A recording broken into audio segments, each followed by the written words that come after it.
pastor João Flávio Martinez, em mais um vídeo aqui para o nosso canal do Facebook. Depois será também transmitido pelo Twitter e também pelo YouTube. Pessoal, há pouco tempo atrás nós publicamos um podcast do pastor Nathanael Rinaldi, e nesse podcast ele falava sobre racismo e seitas. Algumas seitas foram preteridas porque era um programa de rádio, era ao vivo, e ele citou mais o mormonismo. Então, diante do fato, nós vamos falar um pouquinho nesta noite sobre essa questão do racismo em algumas seitas, nas principais, tá? Bem, antes de eu começar a falar sobre racismo entre as seitas, é preciso explicitar que o racismo de cor de pele, que é um racismo moderno, já que no mundo antigo era um outro tipo de preconceito que existia, né? Não é bem da cor da pele. Essa ideia de cor da pele ser inferior é uma coisa nova. No mundo antigo, o escravo não era escravizado pela cor da pele, mas sim quando pego numa guerra, talvez diante de uma dívida. Então havia todo um contexto diferente, tá?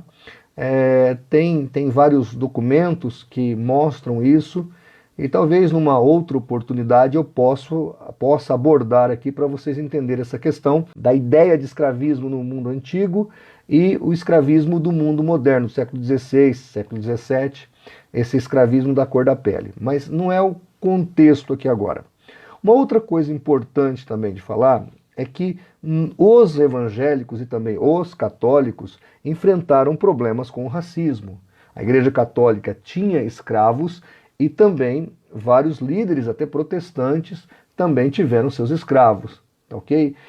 Há todo um contexto essa questão de escravos, falando agora de escravos negros, né? Porque no século XVIII, no século XVII, ter um escravo, para alguns, era um ato de humanidade, tirá-los da África, trazê-los para a Europa, colocá-los num outro contexto. Então havia esse espírito de humanidade diante da realidade que eles tinham.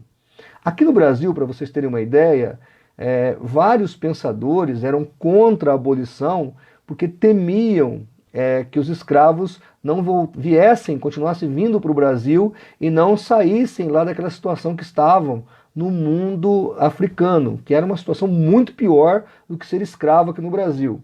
Há vários pensadores de renome importantes do século XVIII. Estou explicando tudo isso para você entender a mentalidade, tá? E depois nós vamos ver na Bíblia o que a Bíblia fala, tá ok? A Bíblia tem uma palavra sobre essa questão do racismo, uma palavra muito clara sobre isso. Mas eu estou tentando explicar para vocês e quero dizer que houve racismo. A Ku Klux Klan, ela tinha membro de seita, mas tinha batista, presbiteriano, metodista. Então nós não estamos obliquando os fatos, tá ok? Nós estamos aqui sem nenhum problema assumindo o que aconteceu. Fatos históricos são fatos históricos. Seja por pretensa piedade, e eu aqui não quero nem julgar, porque eu entendo que isso pode ser também factual. Tem um livro muito interessante do Larlock, que é o Guia Politicamente Incorreto da História da Humanidade. E aí ele vai falar um pouquinho disso, da escravidão dentro do catolicismo, do protestantismo, das nações ocidentais, a visão que alguns tinham da escravidão. Alguns não queriam prejudicar os negros, queriam realmente tirá-los para uma vida melhor, etc. e tal. Isso tudo existiu. E também existiu a exploração, o assassinato em massa. Quem assistiu o filme, acho que é Navio Negreiro o nome do filme, não me lembro agora, depois na edição da live, talvez eu até coloque esse filme. É um filme muito interessante, que mostra a escravidão, os negros que vieram para os Estados Unidos, e eles pediram a liberdade deles, até conseguiram voltar para a África. A luta da Inglaterra pela abolição dos negros, pela extinção da escravidão. Inclusive, essa visão dos ingleses era justamente por uma questão cristã. Eles achavam um absurdo homens sendo escravizados por outros homens. E diga-se de passagem, pessoal, outro dia meu professor, que eu aqui cito ele, né, o professor Luciano Alvarenga, estava explicando para nós em antropologia que quando a teoria de Darwin ela apareceu e ela dizia com todas as letras que o negro era um elo perdido entre o primata e o homem civilizado branco, então estava ali o negro nesse elo, e que aquilo caiu bem na Europa do século XIX, do século XVIII, aliás, XIX, né, porque é 1860, 1880, quando a tese da teoria da evolução criou asas, né, e começou a voar por todo o mundo, isso caiu bem para o europeu, porque era digamos assim, um alento para a consciência pesada deles, porque eles tinham escravizado os negros de maneira um tanto maldosa. Então muitos se sentiram à vontade com a teoria de Charles Darwin, né? Então aquela ideia de que o negro é um ser inferior era uma coisa bacana para poder suavizar a consciência. Hoje, cientificamente falando, comprovadamente falando, nós sabemos que não existe amarelo, negro ou branco, existe ser humano. O pigmento da pele pode ser branca, pode ser amarela ou pode ser negra, mas isso não te faz menos ou mais ser humano. Todos somos seres humanos, independente da cor da pele. E quando nós vamos para a Bíblia, já já eu vou chegar lá, a Bíblia não há essa questão de escravidão pela cor da pele. Há um contexto histórico para a escravidão na Bíblia, mas não pela cor da pele. Já já nós vamos conversar sobre isso. Mas eu quero falar então de algumas seitas. E aí, veja, eu já assumi aqui, né, da Igreja Católica, eles tiveram escravos, protestantes tiveram envolvidos com racismo e escravidão. Só que dentro da cosmovisão protestante, e eu não vou falar do outro, vou falar do protestantismo, que é a minha fé, não houve entre nós um profeta que ratificasse como santa a ideia do escravismo ou da escravidão. Entre algumas seitas, nós vamos encontrar a sacralização dessa ideia de escravismo e de que o negro é inferior. E a primeira seita que eu vou falar aqui, e depois eu vou falar vou falar só de 4, tá, pessoal? Vou falar apenas de 4. Vou falar do mormonismo, adventismo, testemunhas de Jeová e espiritismo. Vou tratar dessas 4, que são as mais relevantes aí no nosso contexto social e existencial. Por que eu não vou falar de outras? Porque não vou citar os batistas, os próprios católicos, porque estas seitas citadas aqui por mim, elas vão, de certa maneira, sacralizar essa doutrina do racismo. Então, eu quero que você preste atenção, porque uma coisa é você falar, Lutero também foi racista, mas a Igreja Luterana não equipara o que Lutero escreveu com as Sagradas Escrituras. E isso é muito importante nós frisarmos isso. Então, o que Lutero escreveu está aqui, e a Bíblia Sagrada aqui. Não existe isso, entendeu? No mundo sectário, o que o seu profeta escreve, o que a Bíblia diz, eles equiparam. E às vezes colocam acima o que o falso profeta disse. Então isso é bastante grave, tá ok? Mas vamos lá. Os mormons, está aqui o livro de Mormon, olha, né? O famoso livro de Mormon. Quem quiser é só pedir, os missionários cedem. Há o livro de Mormon online para você acompanhar o que nós vamos falar. E eu tenho uma nota aqui que eu quero ler sobre o livro de Mormon, que inclusive está no próprio livro de Mormon. Então, no livro de Mormon encontra-se a história de 2 famílias judias que imigraram para a América do Norte, oriundas de Jerusalém. Bom, já é um absurdo, né? Nós estamos aqui no século 6 antes de Cristo, século 7. Então, 2 famílias de pastores lá em Jerusalém vão migrar para as Américas. Quer dizer, já é um absurdo por si só a história. Mas então essa família migrou para cá, para as Américas, a família de Lei e uma outra família de Ismael. Lei teve 2 filhos, segundo a doutrina mórmon, 2 filhos, Nefe e Lamã.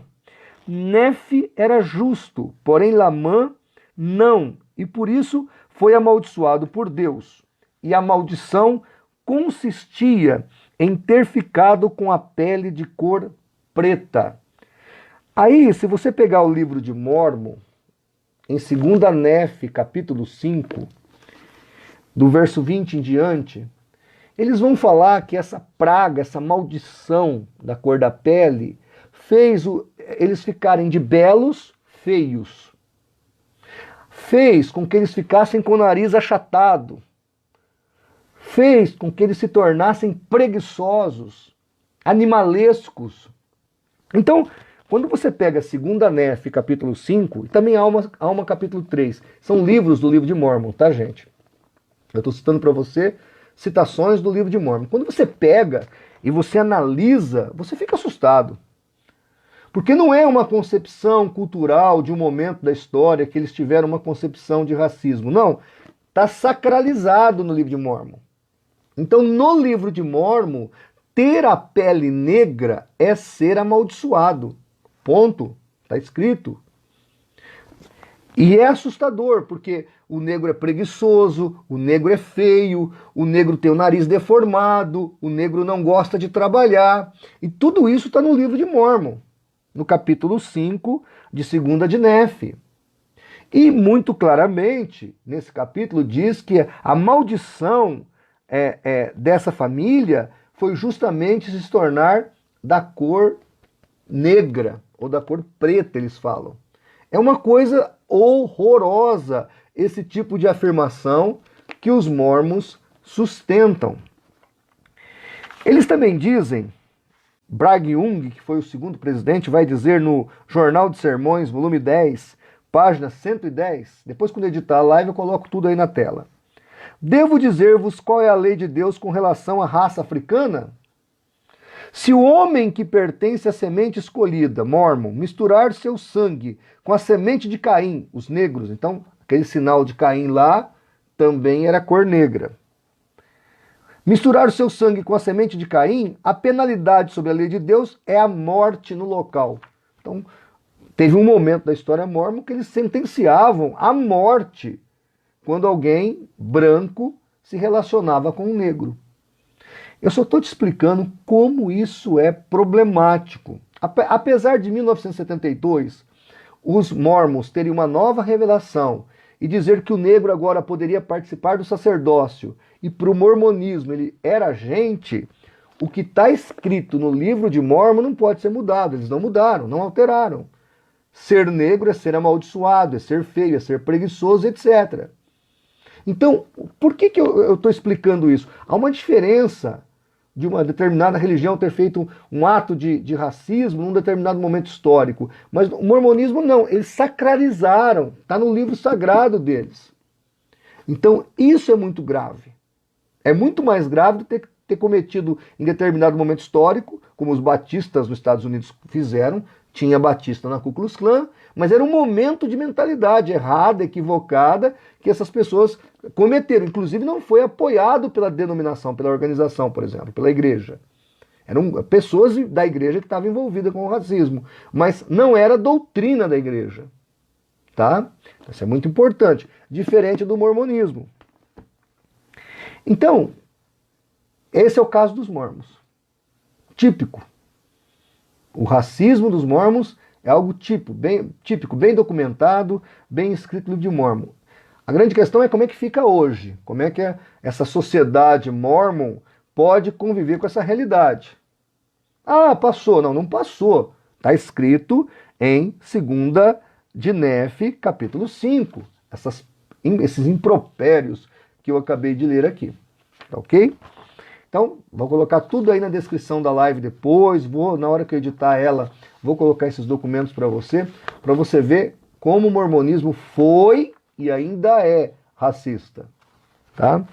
A Igreja Católica foi também, mas o Papa João Paulo II veio a público e pediu perdão. Eu estou esperando então, viu, mormons? Estou esperando vocês virem a público e fazer a sua retratação e o pedido de vocês de perdão aos negros pelo que foi dito e escrito. E a correção do livro de Mórmon. Porque tem que corrigir. Se vai se retratar, tem que corrigir. Por isso que não vai haver retratação, né? Bem, adventistas do sétimo dia. E eles tentam se segurar na seguinte argumentação. Ellen White era morena, e ela realmente era meia, devia ter um pezinho, né, no sangue africano, com certeza, né? Inclusive, se você observar a foto original de Ellen G. White e as fotos que eles usam nas revistas, jornais, eles embranqueceram ela e afinaram o narizinho dela, que ela tinha um nariz bastante achatado, quase que deformado, porque ela levou a pedrada aqui nessa região, entre a testa e o nariz. Então isso aqui afundou, houve um afundamento de crânio, de nariz, então ela tinha essa deformidade. Mas os adventistas, num trabalho de marketing, eles estão primeiro clareando a pele dela. Pode observar aí, vai no Google, dá um Google aí, Ellen G. White, procura a imagem dela, você vai ver que as imagens atuais, tem até um videozinho sobre a vida dela, ela é branca, totalmente branca. E ela não era, ela tinha uma certa cor na pele. Algum parente distante dela devia ser descendente africano. Mas vamos lá. Vamos ver então o que Ellen G. White fala. Depois tem aqui um texto muito interessante que eu vou ler, que é bem complicado. Mas vamos ler o que ela fala no Mensagens Escolhidas, volume 2, da Casa Publicadora, páginas 343, 345, é o volume 2, edição de 85. Mas você que vai me assistir, que está me assistindo, que vai conferir o que eu estou falando, depois você entra no Ellen White Books, e lá tem os livros dela online, e você vai escrever o que eu estou falando. O navegador vai procurar dentro dos livros dela, do caso Mensagens Escolhidas, volume 2, e vai mostrar o texto que eu estou te falando, que é verdadeiro. Então Ellen White fala assim: mas há uma objeção ao casamento da raça branca com a raça preta. Isso aqui por si só já é racismo. Mas vamos continuar. Todos devem considerar que não tem o direito de trazer à sua prole aquilo que a coloca em desvantagem.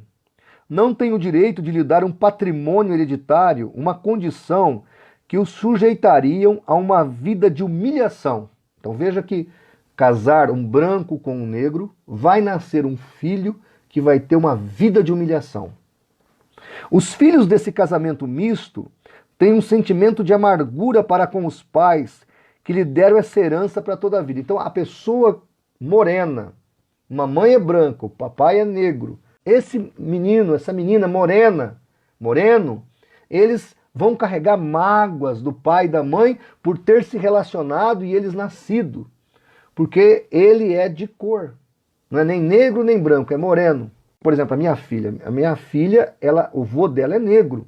Então, a minha filha tem, na corrente sanguínea dela, o DNA dos povos africanos. Então, na cabeça de Ellen G. White, minha filha, no caso, ela estaria amaldiçoada e estaria em revolta porque ela tem um pingo do sangue dos povos africanos. Olha que absurdo. Mas tem mais. E ela continua. No mesmo livro. Em resposta a indagações quanto à conveniência de casamento entre jovens cristãos de raça branca e preta, direi que nos princípios de minha obra esta pergunta me foi apresentada. E o esclarecimento que me foi dado da parte do Senhor, veja que o esclarecimento foi dado da parte do Senhor. Olha a sacralização do racismo.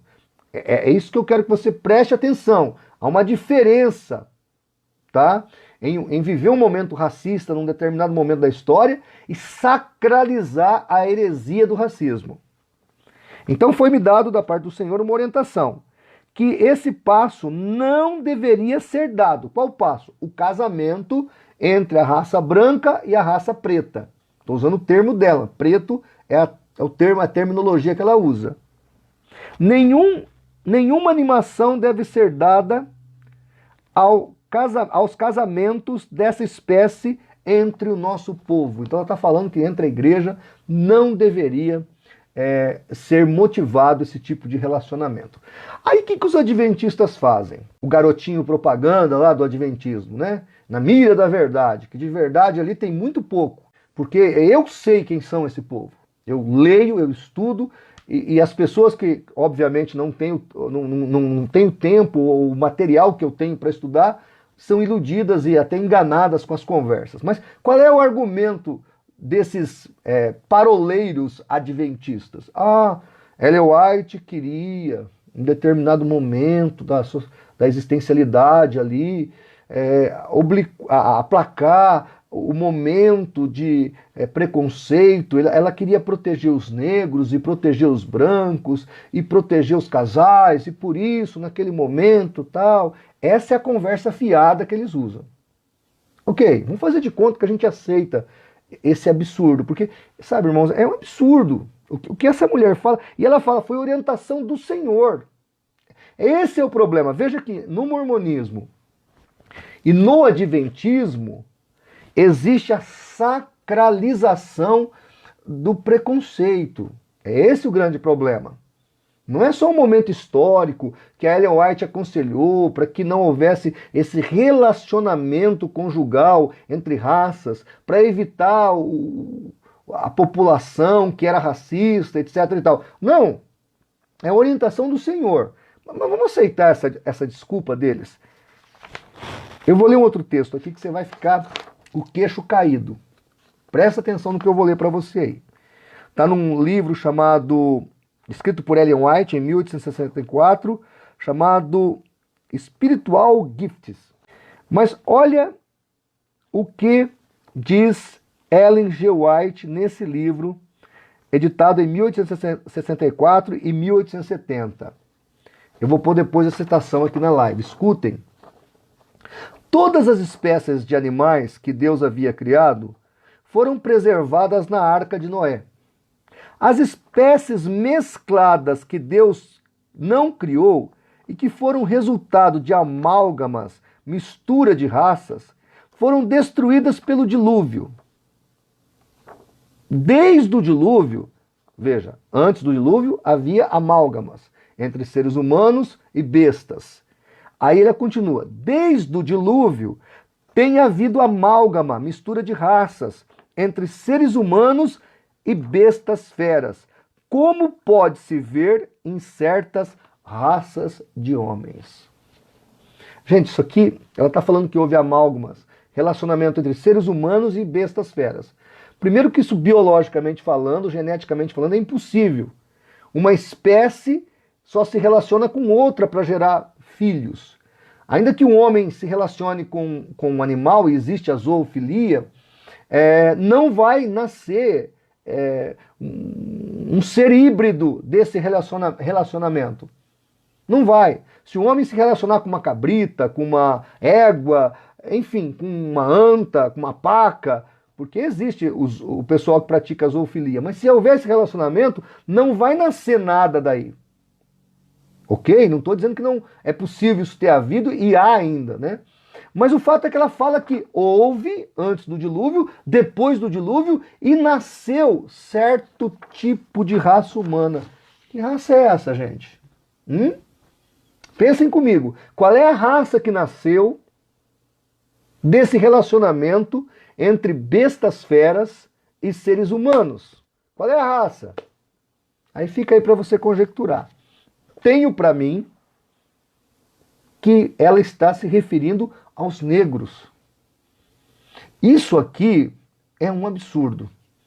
E o problema é que Ellen G. White não é qualquer pessoa pro-adventista. Ela é o espírito de profecia. A profeta da igreja remanescente. Então, o que ela está falando aqui é uma verdade revelada e eterna. Isso é um absurdo. Absurdo. Aí eu sei que os adventistas vão trollar, vão ficar doidos, vão sapatear, vão dizer que eu minto, vão dizer que eu deturpo, né? Vão em programas evangélicos dizer que o pastor Martinez faz apologética difamatória, de baixa qualidade, etc. e tal. Eu estou mostrando evidência para as pessoas.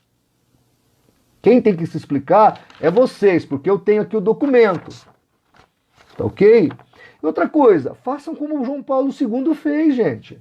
Viu? Você que é mormon, você que é adventista, faz como João Paulo II fez, vem a público e fala, olha, eu quero pedir perdão pelos pecados da igreja, eu quero pedir perdão pelo racismo que a igreja cometeu, eu quero pedir perdão pela perseguição, pelo sangue derramado. Vem a público, pede perdão, não é problema. Mas não pode, né? Não pode assimilar e aceitar as falsas profecias dos seus profetas. Não há nenhum problema para mim, como protestante, em assumir o racismo de Lutero. Não há problema. Lutero tinha um certo racismo, ok, tudo bem. Um certo xenofobismo com relação aos judeus, não há problema de eu assumir isso com relação a Lutero. Lutero foi para mim uma pessoa importante, mas o que ele escreveu e disse não é a verdade e a vida e o caminho. Não, a verdade, a vida e o caminho é Jesus, é a palavra de Deus. Mas pro membro da seita, isso é problemático, porque aí envolve o profeta. Como é que vai dizer que o Joseph Smith errou? Como é que vai dizer que a Ellen White errou? Bom, vamos lá. Testemunhas de Jeová. Não ia ficar para trás as TJs, né? As TJs também tinha lá um pezinho no racismo. No livro Torre de Vigia, de 1/4 de 1908, página 99, em inglês, está escrito o seguinte: as raças negras e latina, aí no caso não são só negros, os latinos também, provavelmente sempre serão inclinadas à superstição. Olha aí. Então o povo latino e os negros estão sempre predestinados a inclinar para a superstição. Continua dizendo a Testemunha de Jeová no Torre de Vigia de Sião, 15/7 de 1902, página 216, em inglês. É verdade que a raça branca exibe algumas qualidades de superioridade sobre qualquer outras. Há grandes diferenças na mesma família caucasiana. O segredo da maior inteligência e aptidão dos caucasianos somos nós aqui meio carecas, brancos, tá?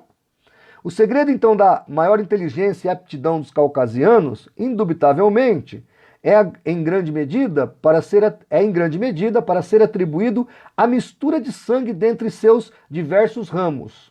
Isto foi evidentemente forçado em larga medida pelo controle divino. Então, eles se misturaram entre si, os caucasianos, e como eles se mantiveram brancos, isso tudo trouxe a eles grande valia, grande conteúdo de sabedoria, de inteligência, porque se misturasse a cor, não ia ter grande inteligência.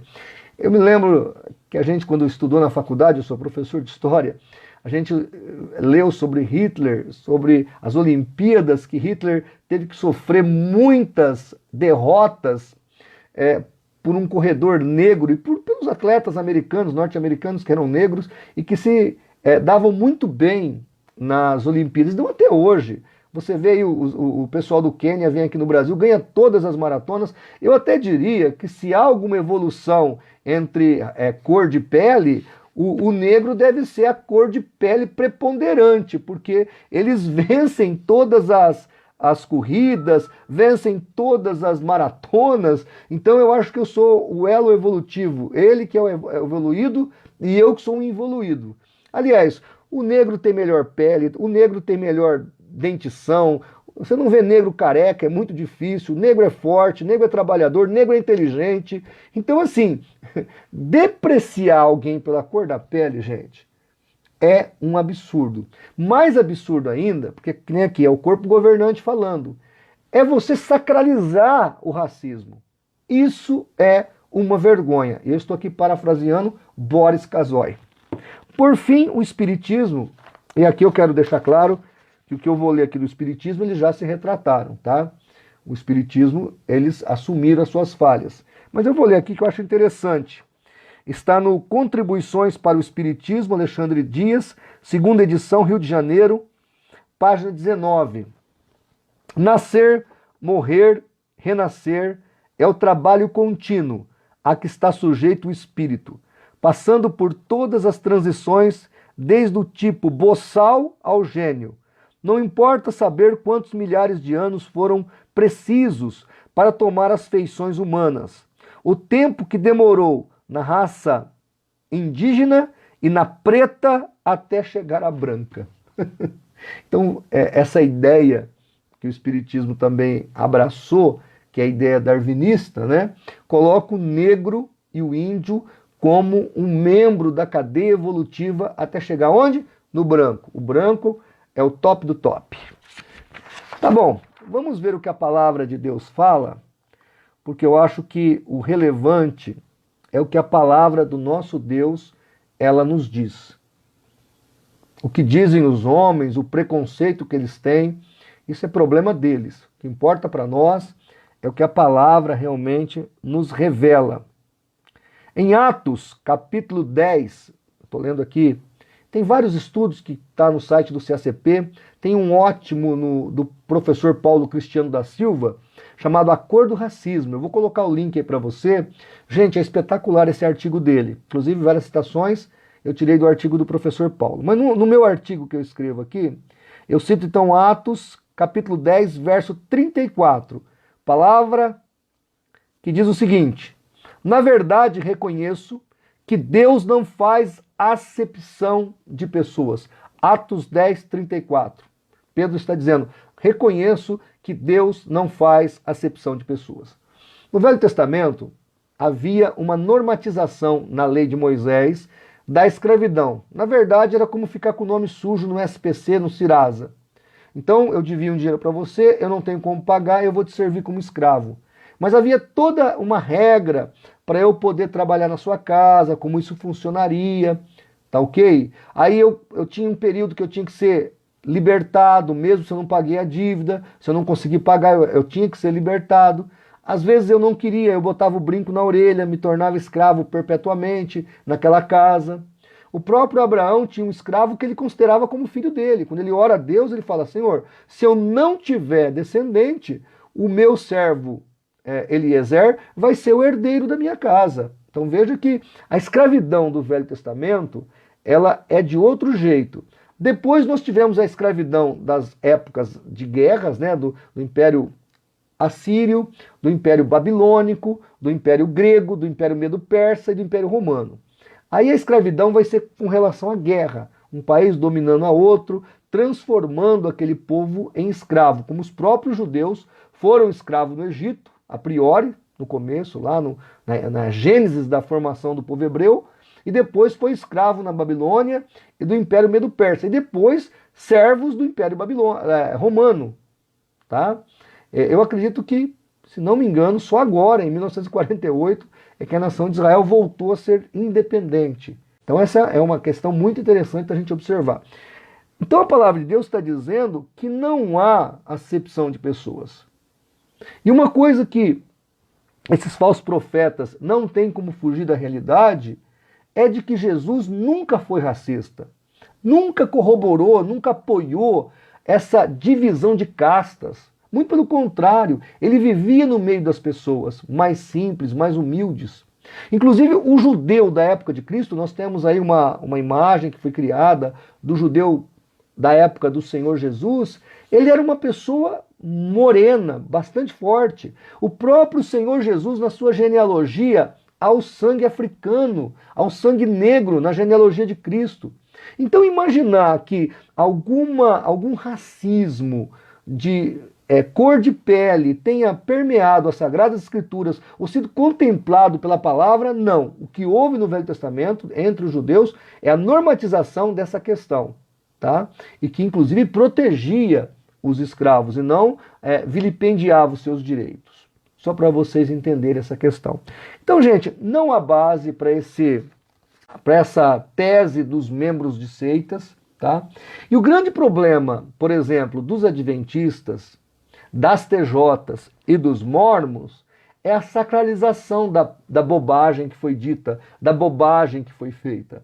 Eles não têm como voltar atrás, porque quem disse foi o profeta. E esse profeta foi e é inspirado, ou foi inspirado. Então como é que vai tirar essa questão que foi dita pelo profeta?